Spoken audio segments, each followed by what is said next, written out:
भारत 37वां गणतंत्र दिवस मनाने जा रहा है। इस बार मुख्य परेड की थीम वंदे मातरम पर रखी गई है। परेड के दौरान कर्तव्य पथ पर थांजी झांकियां निकलेंगी जो स्वतंत्रता का मंत्र वंदे मातरम, समृद्धि का मंत्र आत्मनिर्भर भारत थीम पर आधारित होंगी। कर्तव्य पथ पर एनक्लोजर के बैकग्राउंड में वंदे मातरम की लाइंस वाली पुरानी पेंटिंग बनाई जाएगी। मेन स्टेज पर फूलों से वंदे मातरम के रचयिता बंकिम चंद्र चटर्जी को श्रद्धांजलि दी जाएगी। इस बार गणतंत्र दिवस परेड के मुख्य अतिथि यूरोपीय परिषद के अध्यक्ष एंटोनियो कोस्टा और यूरोपीय आयोग के अध्यक्ष उर्सुला वॉन डेर लेयन होंगे।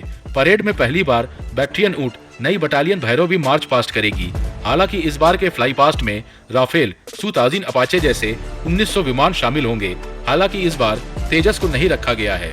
केंद्र सरकार ने गैलेंट्री अवार्ड्स और सेवा मेडल की घोषणा की है।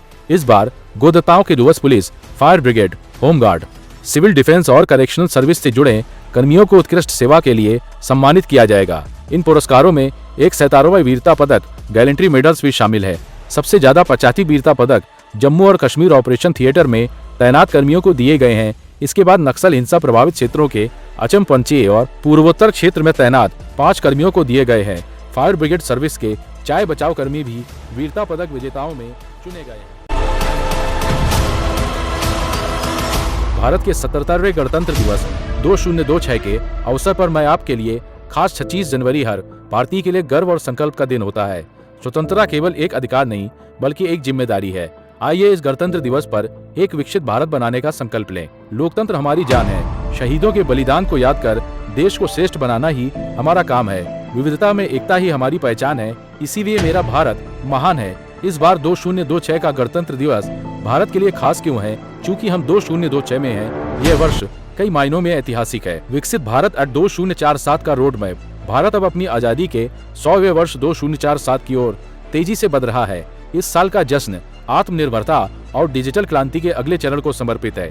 गगनयान और अंतरिक्ष की सफलता, भारत के अंतरिक्ष मिशनों की नई ऊंचाइयां इस बार की परेड में तकनीक और स्वदेशी ताकत के रूप में झलक सकती हैं। बुनियादी ढांचा, इंफ्रास्ट्रक्चर, देश भर में बने नए एक्सप्रेसवे, वंदे भारत ट्रेनों का विस्तार और नए संसद भवन की भव्यता इस बार के गणतंत्र का आधुनिक चेहरा पेश करती है। पीएम मोदी के भाषण का अनुमान की हाइलाइट्स एनालिसिस। यद्यपि प्रधानमंत्री का मुख्य संबोधन 15 अगस्त को लाल किले से होता है, लेकिन 26 जनवरी को राष्ट्र के नाम संदेश या विभिन्न कार्यक्रमों में उनके भाषण के मुख्य बिंदु कुछ इस प्रकार हो सकते हैं। विकसित भारत का संकल्प। मोदी जी इस बात पर जोर दे सकते हैं कि कैसे भारत दुनिया की तीसरी सबसे बड़ी अर्थव्यवस्था बनने की राह पर है। नारी शक्ति। परेड में महिला शक्ति का प्रदर्शन हमेशा उनके एजेंडे में ऊपर रहता है, तो वह महिलाओं के नेतृत्व वाले विकास, वुमेन लेड डेवलपमेंट पर बात कर सकते हैं। युवा और तकनीक, एआई, आर्टिफिशियल इंटेलिजेंस और युवाओं के लिए नए अवसरों पर उनका खास फोकस रहने की उम्मीद है। ग्लोबल लीडर, विश्व मित्र। भारत की वैश्विक भूमिका और शांति बनाए रखने के प्रयासों का जिक्र भी उनके शब्दों में मिल सकता है।